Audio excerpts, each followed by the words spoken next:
Good morning, Marina, everybody. It's great to see you here. And thank you to Bruce for that wonderful foundation. I'm going to build on a lot of that larger picture with narrowing down to Napier and restored forests in Napier and other cities. So as we narrow down, I do want to remind you all of something you probably already know, which is that we're now in this era that we call the Anthropocene. And this era is characterized by some not so great things. We have our climate change, we already talked about that. Land use change, invasive species or alien species, abiotic degradation, and extinction on a level that's unprecedented. It's not just happening out there, it's happening here in our corner of the world, as Bruce already shared with us. So it's up to us, I think, to counter some of the things that are happening, and this is something that we can do. So the question I'm going to start us off with is this. Where have our forests gone? What's in this picture?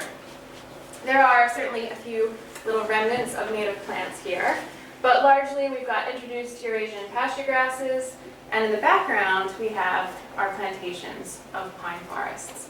And there is some value to these areas, but what we've been learning actually is that native ecosystems are quite important too. If we think about things from this perspective of the threatened environments of the North Island, we can see that there's a lot of red on the map. So that's the spots where there's less than 10% of our indigenous cover left. And Bruce touched on the fact that this is often in the lowland areas. So here we are right now. And these other stars are where we're doing some of our other people, cities, and nature research. So really red zones, right? And we want to think about how can we bring back some of our indigenous habitat to these places where we've pretty much totally decimated it. So our indigenous forest is greatly reduced. And part of my job, the first part today, is to convince you that this might be something we want to address. A lot of you are probably already convinced of this, but I'll go into it a bit. The reason that I'm going to put forward is our ecosystem services are greatly reduced when we have lost our indigenous landscape. Now, ecosystem services are the benefits that people obtain from native ecosystems. So, clean drinking water, decomposition of waste, food from plants, which is connected to pollination. These, more and more research is showing that these come most efficiently from intact natural areas. Our indigenous forests actually have a dollar value that we can assign to them. And it's not just ecosystem services, so it's, some of these things I've talked about, the filtering of air, water, carbon sequestration, and cooling heat islands. But there's more than just those. There's a lot of social aspects that we get from having indigenous forests on our landscape. There's social cohesion, especially in city areas, which is really near and dear to my heart. That's what I work on. People are more likely to go outside, go for walks, go for runs in forested parks. And they're going to meet their neighbors, and they're going to get along with them. And it builds a really nice sense of community that's really important for our well-being. There's just the health and recreation benefits that are associated with these green spaces. If you want to go for a walk, would you rather walk by a forest or a motorway? And then also, finally, we need to think about preserving our natural heritage for future generations. And this is especially important if you think about when you're young, when you're very little, you imprint on what you are near. And if it's near cars and roads and buildings and construction, you never form an attachment to native natural areas. And oftentimes you don't take a 2-year-old out to the mountains necessarily where they can imprint. So why not put some of the natural heritage that you'd like them to connect to next to them in a park? This paper came out earlier this year, and it was titled, Strategically Growing the Urban Forest Will Improve Our World. So I'm still trying to convince you of the dollar value, even though I know that for me the biodiversity in itself is valuable. In this study, they looked at 10 megacities listed right here, so some of the big guys in the world, and determined that every square kilometer of tree coverage in these urban matrices saved an average of $83 per city resident every year. And that's because of this. All of these really great things that trees actually help with in the city context. If we think about just air pollution, there's studies that show that having trees on your urban landscape cuts down on respiratory issues. So the burden on the medical system is lessened because of that. So in many little ways that are sometimes not as tangible as we'd like at first, but if you measure them, cities with trees are smart cities. They do really well. So with this in mind, is New Zealand benefiting from urban forest as much as it could? Okay, I'm going to bring another thread into this conversation now. I'm going to introduce restoration ecology a little bit. We've heard about it from Bruce, so you're already familiar with it to an extent. Restoration ecology is a scientific study of repairing disturbed ecosystems through human intervention. Usually those ecosystems were also degraded through human intervention. So we're kind of trying to undo some of the damage that we did in the first place. And I want to contrast this with conservation biology because sometimes we get these two terms or concepts intertwined, but they're a little bit different.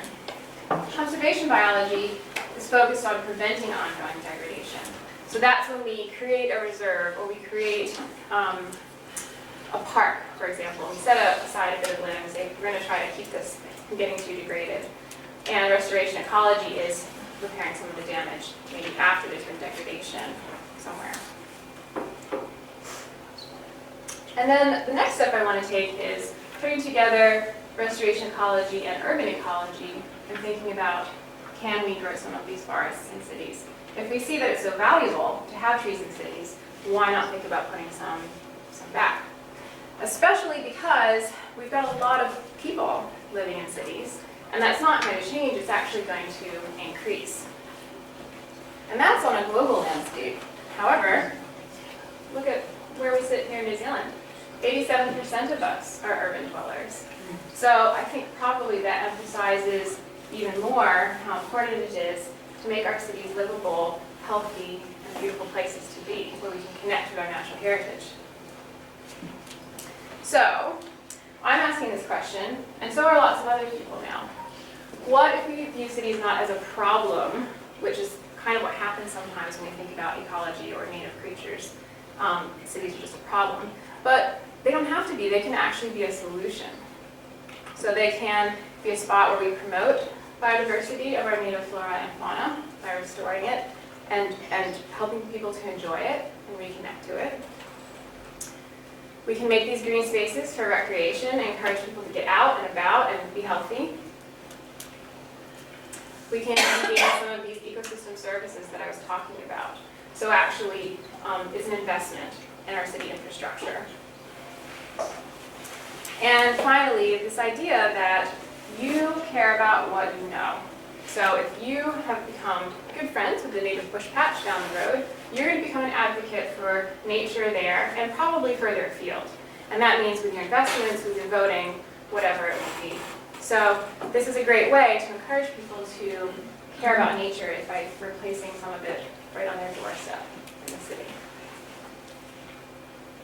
Now, there's some differences that we have been learning that we're learning about when you contrast restoring outside the city and inside the city. So here's one of the big ones. In cities, you encounter a lot more disturbance. You probably all already know that.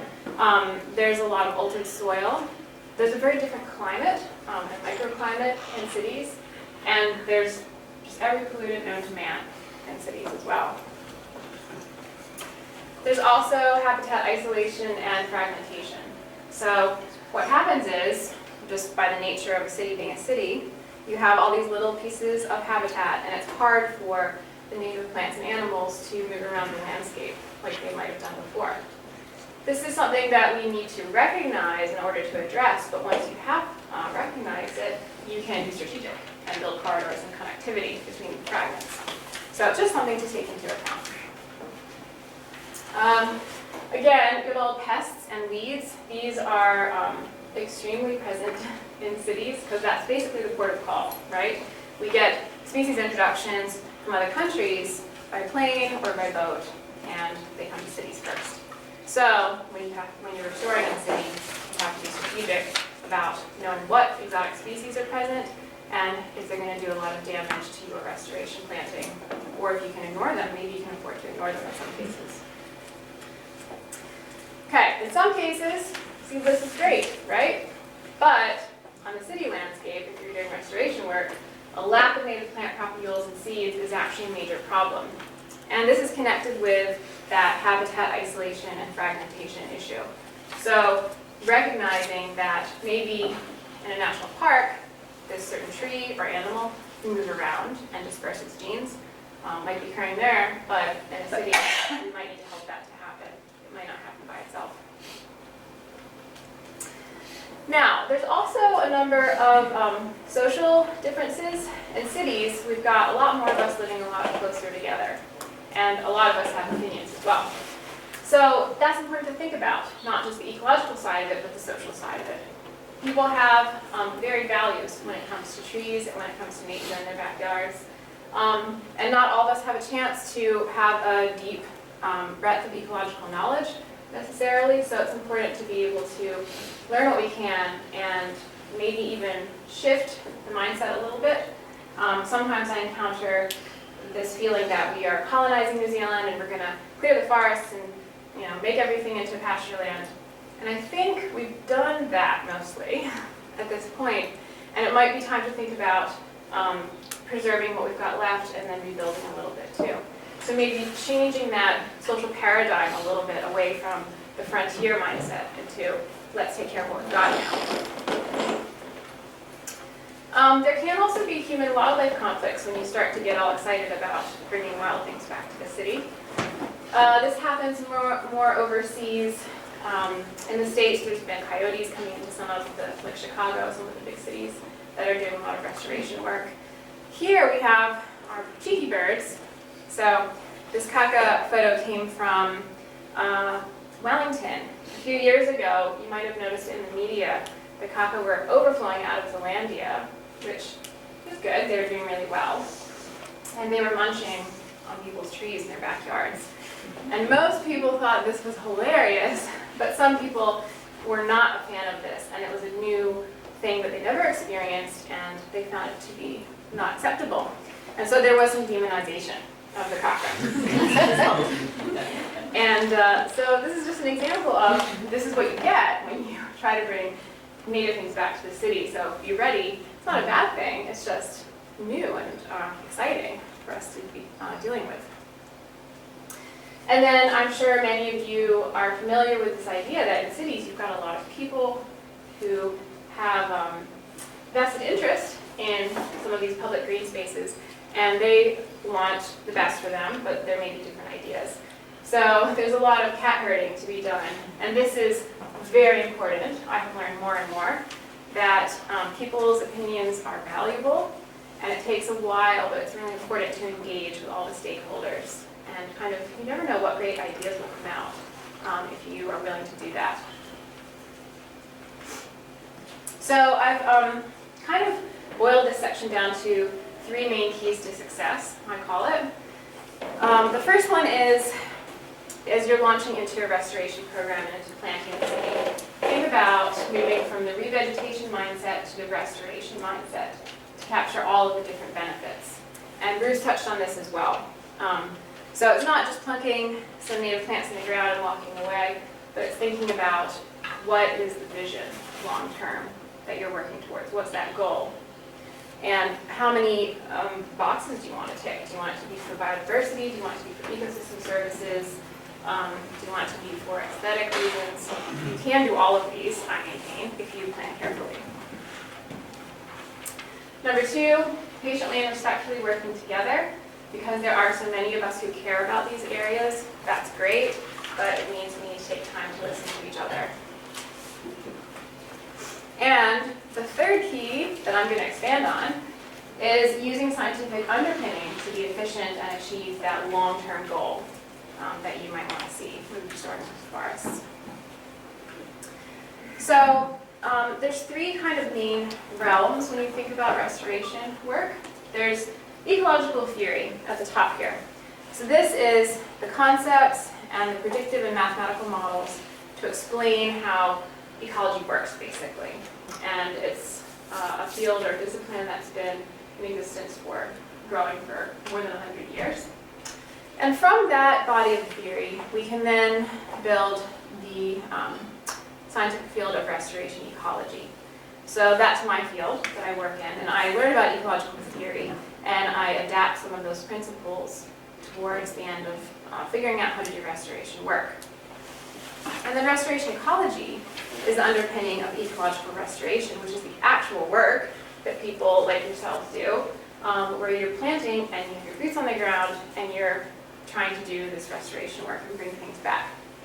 So you'll notice that there's these arrows here, and they're double-headed arrows.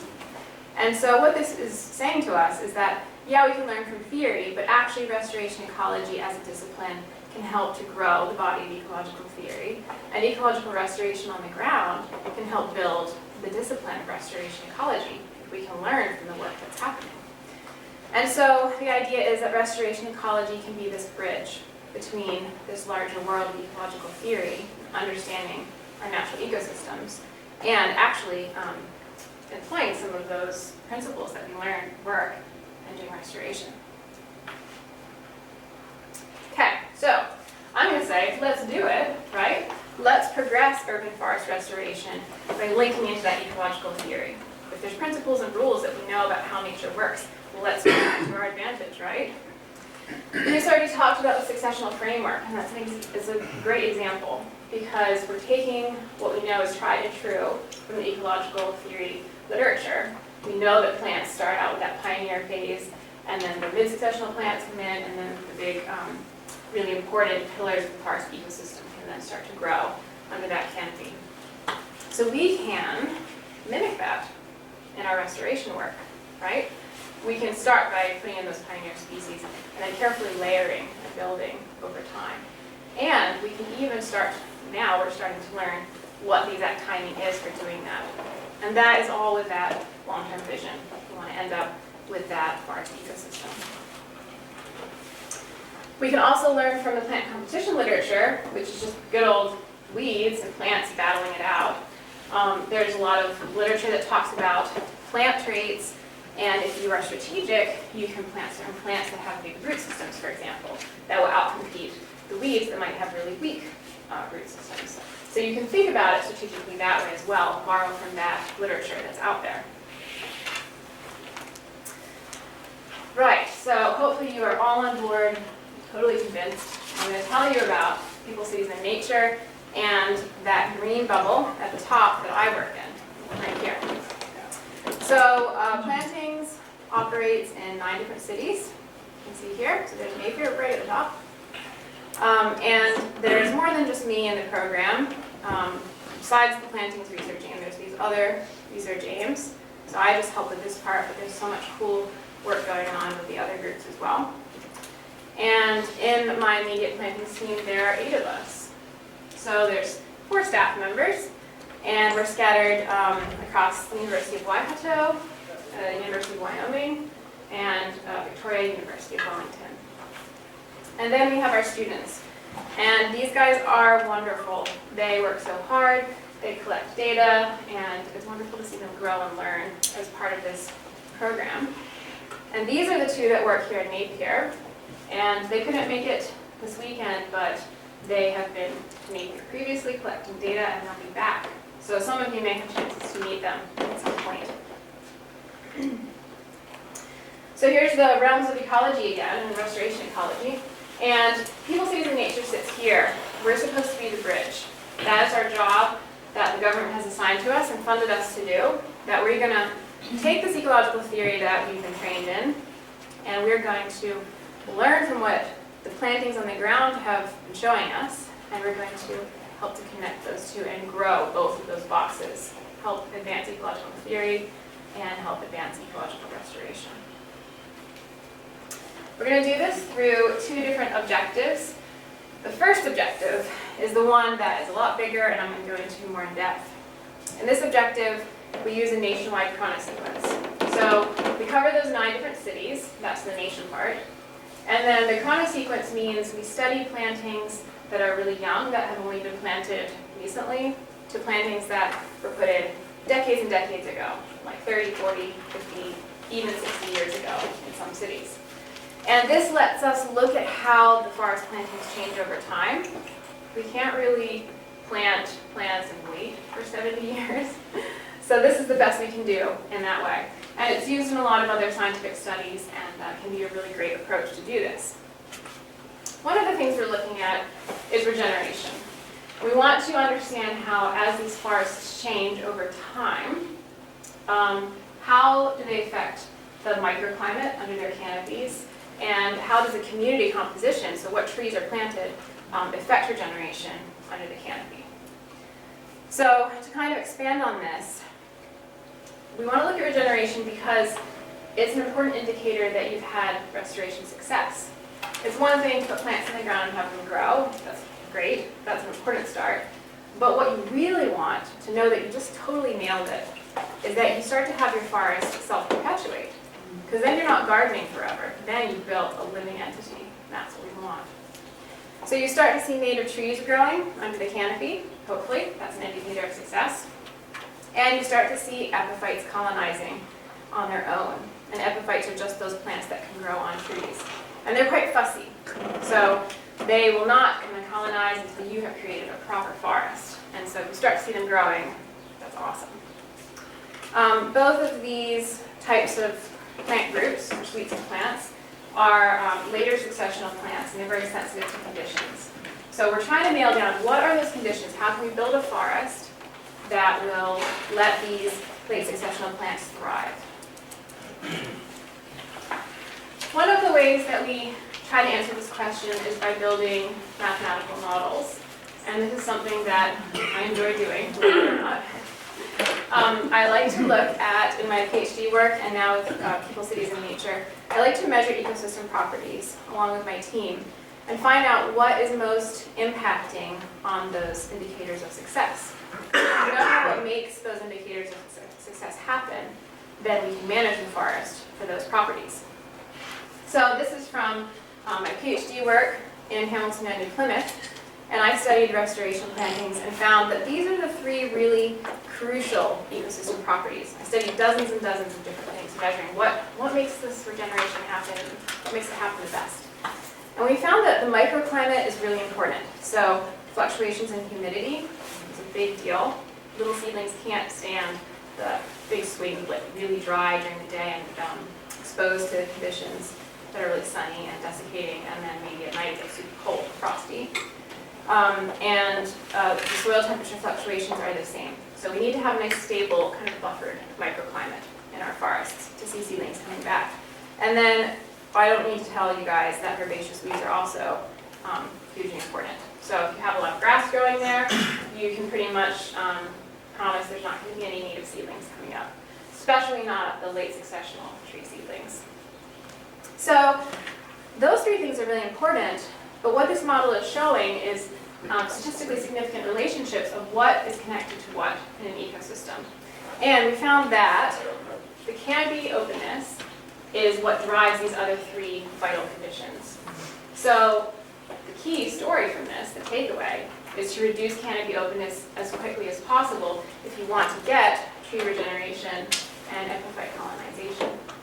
So by canopy openness, it's just that sealing of the forest. Get those trees to grow up, spread their boughs out, and close out the sunlight as soon as possible. Because then you get the really special buffered conditions that we need. So what it looks like, when I'll illustrate it here, is across time you'll have quite an open canopy. So this is taken in one of our plots in Hamilton. And even so, you can see the cabbage trees here are fairly old, but it's an open canopy. Eventually, you want your trees to be filling in, growing taller, filling in those gaps, and getting to be at a point about like this. This is when things are getting really, really good. And so to achieve this, we kind of advocate this 1-in-1 rule. So plant densely, about 1 plant per square meter, and that depends on what plant species you're planting. And plant tall. Plant at about 1 meter tall at planting if you can. Now, you're probably thinking, what? This is expensive sounding and crazy. However, if you don't achieve this canopy opening soon, you are going to be paying lots of money to control weeds for a long time, and you may even find that your canopy collapses after a couple of decades. So this is the long-term vision, right? This is putting the investment in at first to achieve the long-term success. Another way that we're analyzing the data that we get from all these plantings is looking at thresholds. So it may be all great to know what you want to achieve, but when do you want to plan to achieve these things? How are you going to manage your forest? So again, we're looking at some data from previous research that our group has done. And we're looking at some of the ecosystem properties here at the top, are the labels. Some of those really important ecosystem properties that we've identified as crucial to manage well.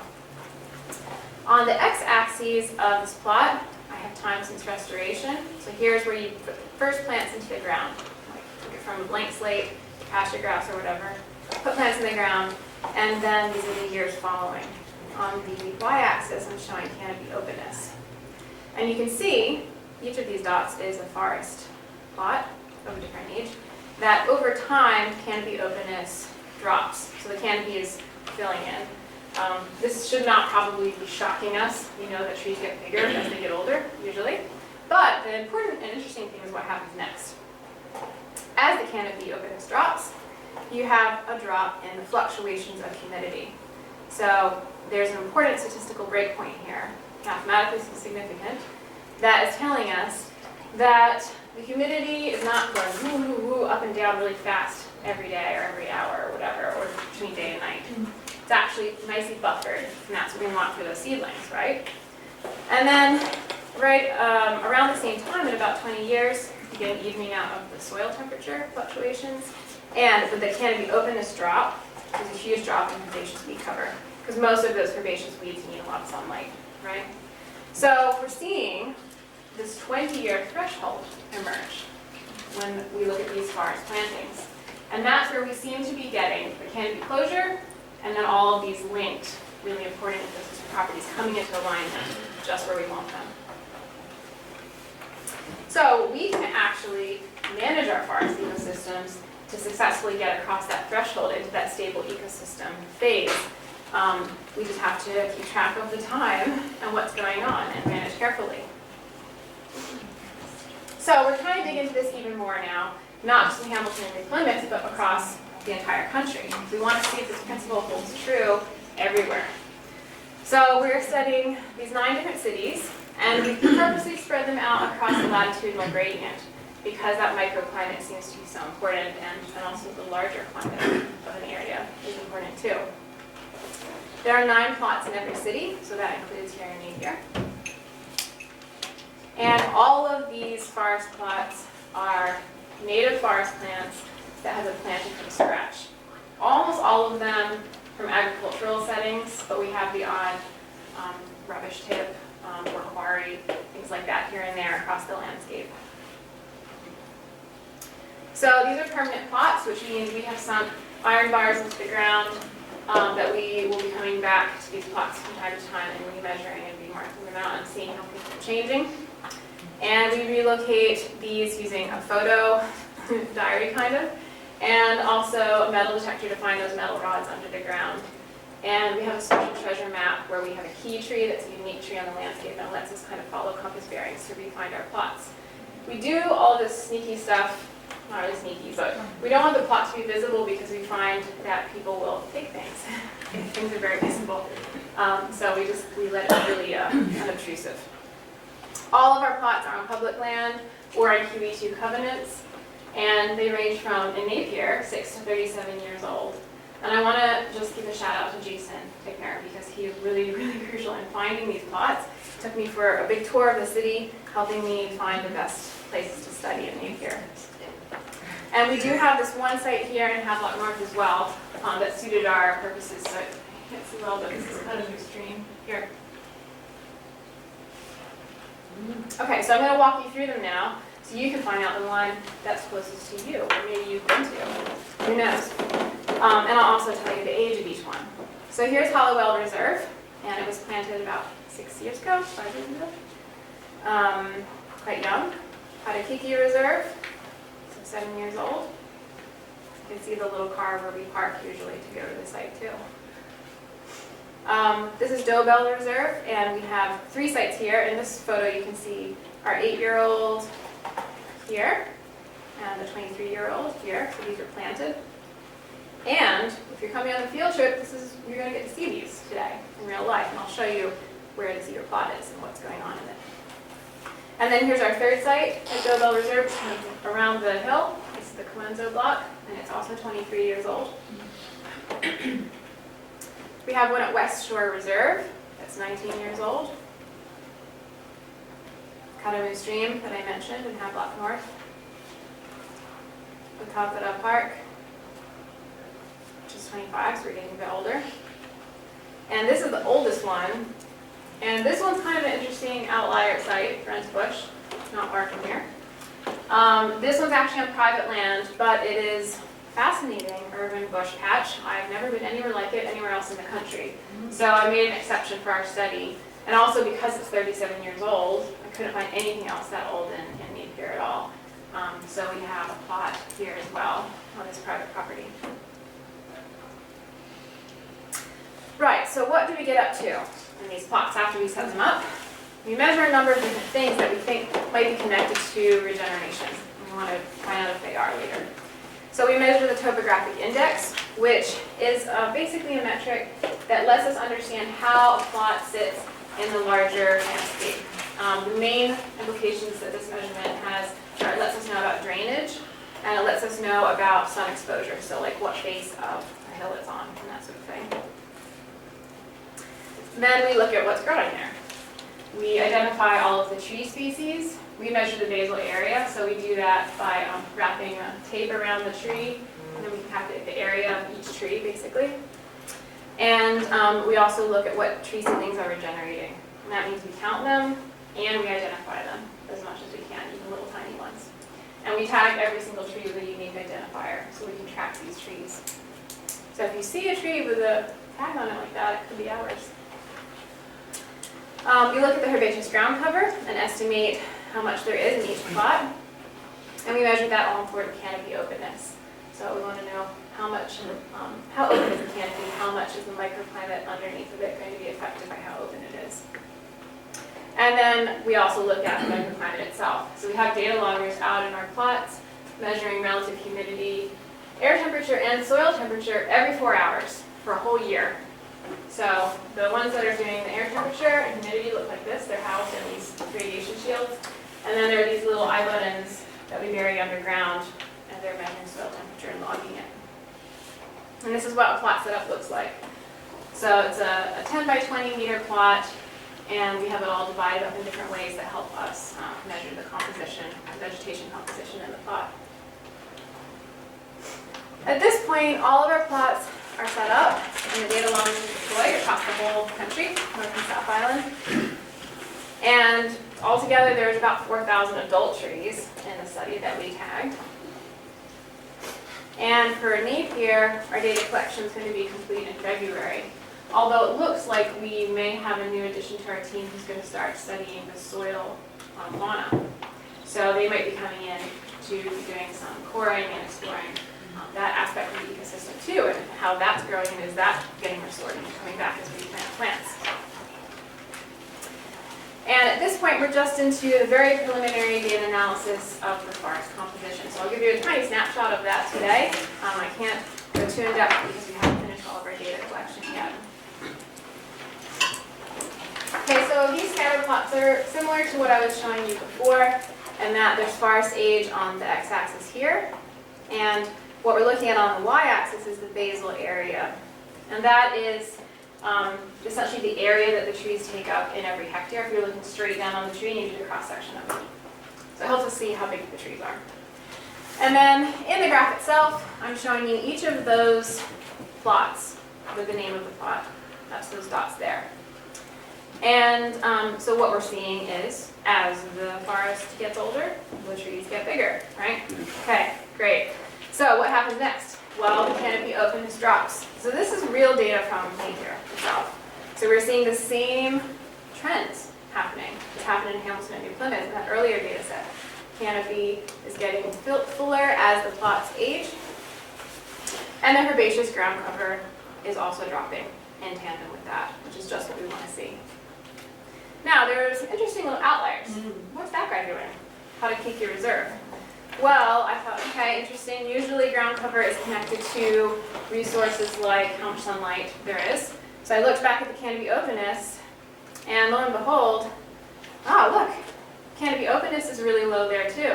So there's not a lot of sun getting to the forest floor, so there's not a lot of herbaceous plants growing.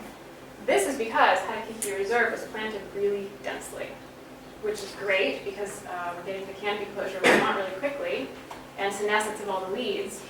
It's horrible because when you go there and try to walk around, you've got sticks in your face and you can't move because it's so dense. But it's a good problem to have. So I like that site because of that. And then the golden outcome that we want to be looking at, our measure of success, is that tree regeneration density. So we're seeing a nice upward trend like we would like to as these forest plantings are aging. We're seeing more and more seedlings.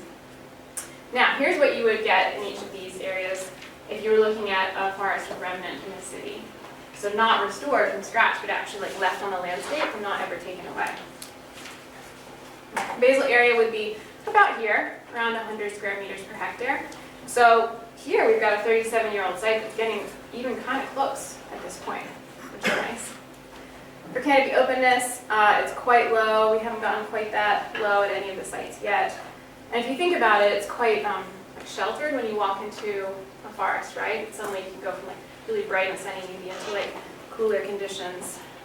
So yeah, there's not a lot of sunlight getting through the canopy there.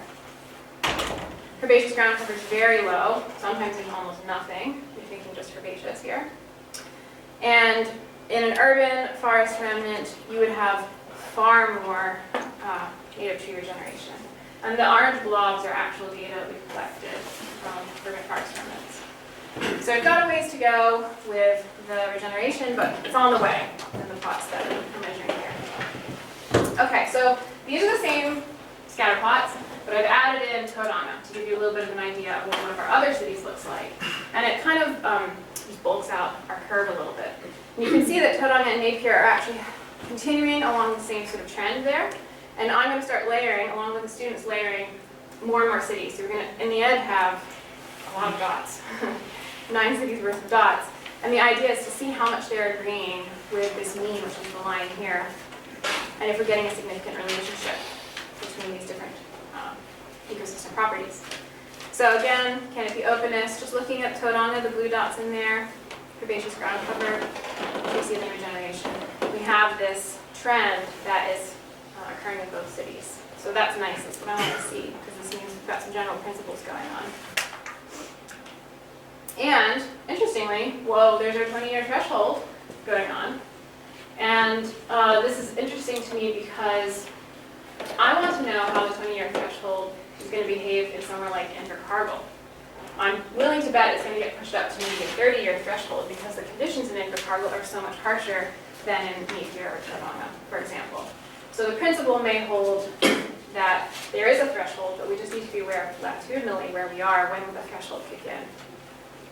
So to tie this all together and kind of like give you a take-home message, over time, after you plant a forest, your trees are going to increase in size, right? At the same time, canopy openness starts to drop. And following closely behind that, the herbaceous weed cover will drop too, because those weeds need lots of sunlight. That's just a trait that they have. Then we start to get our tree seedling regeneration coming into play. And that, of course, is the main goal, right? So that's kind of the sequence of events that happen. And this is that, right here is that golden spot where you want to be managing really intensively in that forest to get it, push it across the threshold and get that regeneration skyrocketing. Get the next generation of forest. And as a wise man once said, it takes more than one generation to build a forest.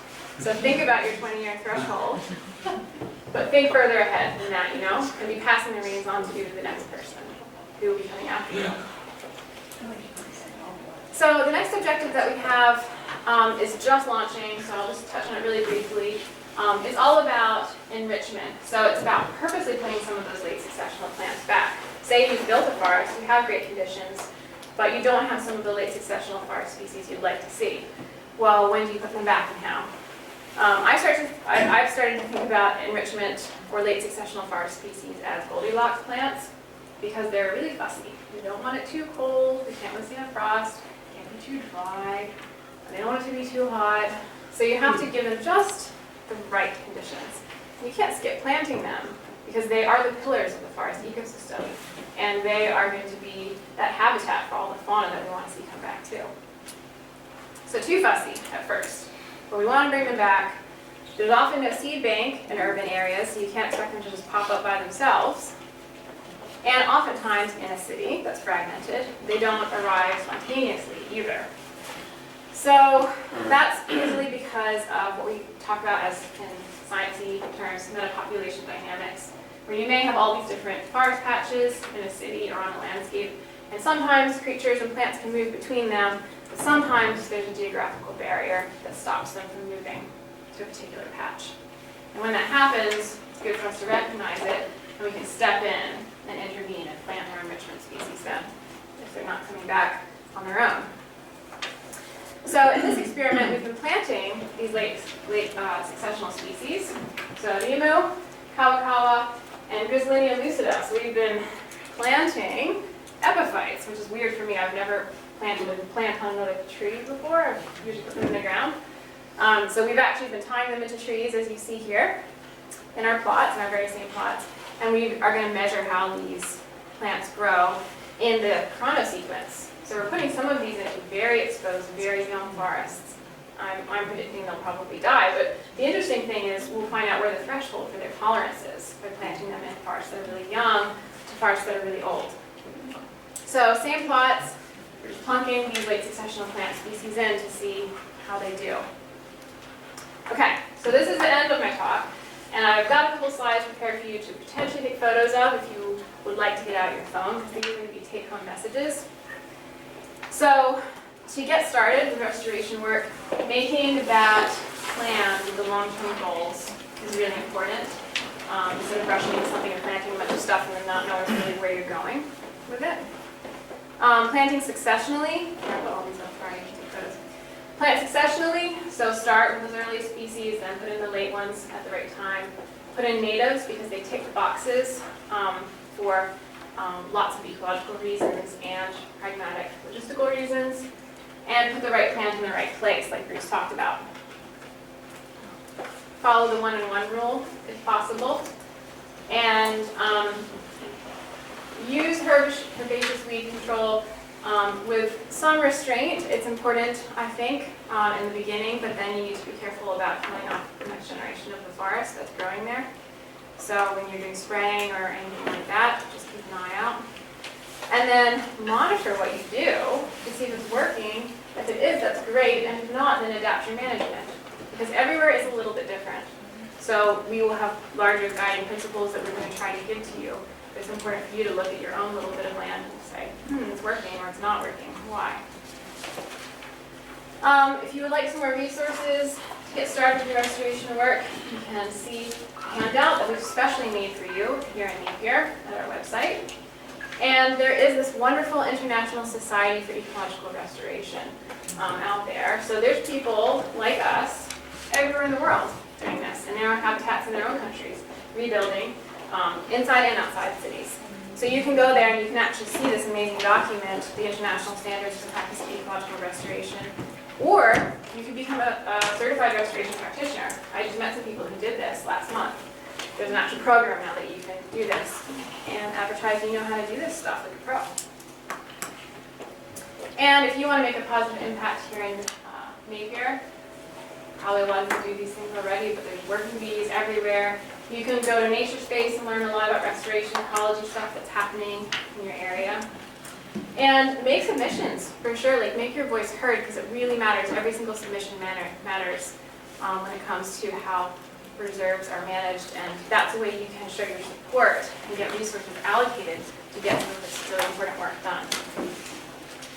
So, I'm going to close with that. Thank you very much, and I'm going to be like